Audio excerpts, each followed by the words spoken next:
Reti, kad iedomājamies par to, ka esot kopā ar savu partneri, esam kopā nevis ar viņu, bet gan ar savām projekcijām par to, kādam jābūt partnerim, kā jāuzvedās, kādas mūsu vajadzības jāapmierina.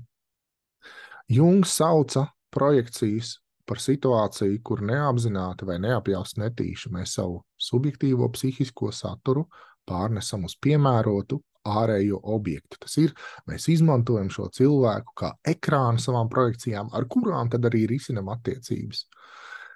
Protams, gan romantiskās attiecības, gan arī uz bērniem mēs projicējam savu neizdzīvoto dzīvi, uz savu karjeru mēs projicējam savus ilgas pēc satura un piepildījumu, ko tādu, ko vispār karjeru nespēja dot, to spēja dot tikai pilnvērtīgi nodzīvot dzīve.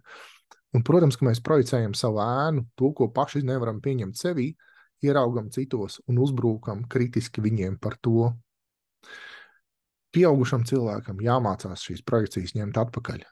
Kā to darīt? Kā šis process izpaužās soli pa solim, runāsim nākamo pirmdienu, 11. septembrī, 6:30 Kvantum studijā, telpa vīriem organizētajā vīru pasākumā, pēc kura būs arī tradicionālais vīru aplis.